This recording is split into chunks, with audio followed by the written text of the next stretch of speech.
We'll now have a psalm meditation on Psalm 62 from Adam.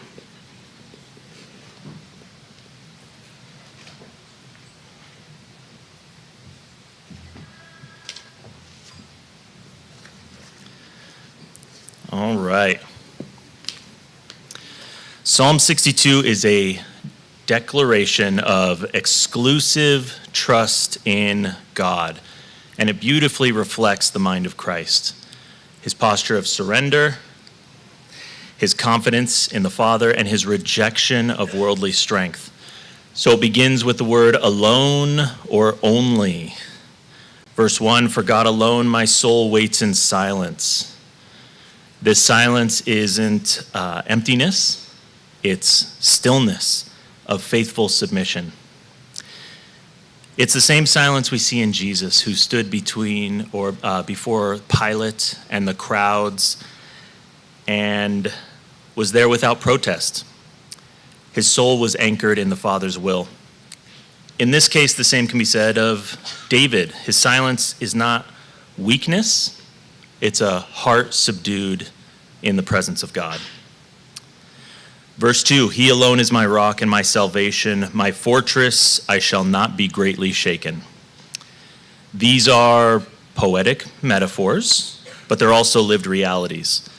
Just as Jesus found refuge in prayer and communion with the Father, David finds safety in God alone. He says, I shall not be greatly shaken. David's confidence grows, mirroring Christ's journey from the sorrow at Gethsemane to victory at Calvary. Jesus was never shaken in his trust in the Father. And now we turn to God's enemies in verse 4. They only plan to thrust him down from his high position.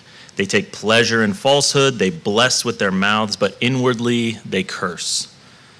So we see that they plot, they flatter, they lie, yet Christ remains silent.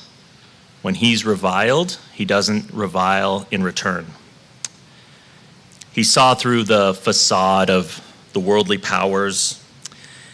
He knew that the kingdoms of this world are fleeting, and he refused to bow to them.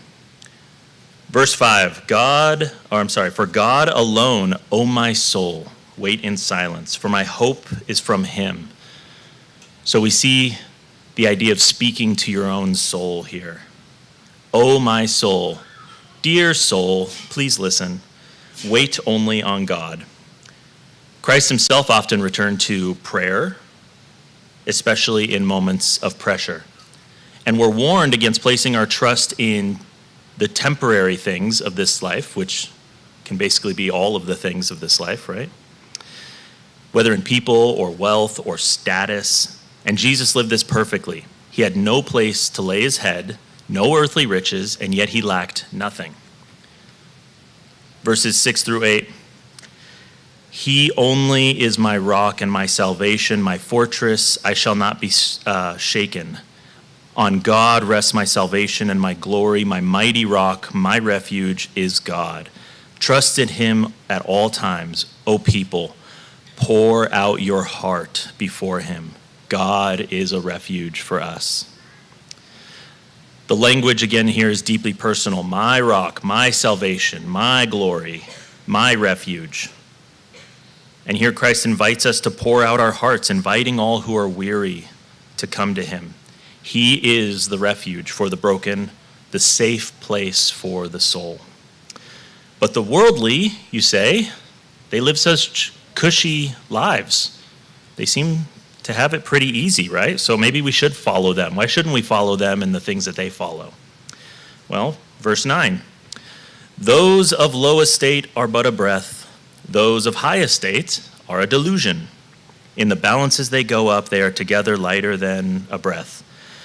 Put no trust in extortion, set no vain hopes on robbery, and if riches increase, set not your heart on them. So we see here whether poor or powerful, men's ways are vanity. And Jesus knew this, and he didn't entrust himself to men because he knows what's in us. instead he trusted only in the Father, and he warned against trusting in oppression or riches. He rejected Satan's offer of the worldly kingdoms, and he taught us that we cannot serve both God and money. He says, if riches increase, set not your heart on them. And Jesus lived this out. His heart was set on the glory of God and not on earthly gain, and it was offered to him. And we can assume it was a real offer. Verse 11, once God has spoken, twice I have heard this, that power belongs to God, and surely it does.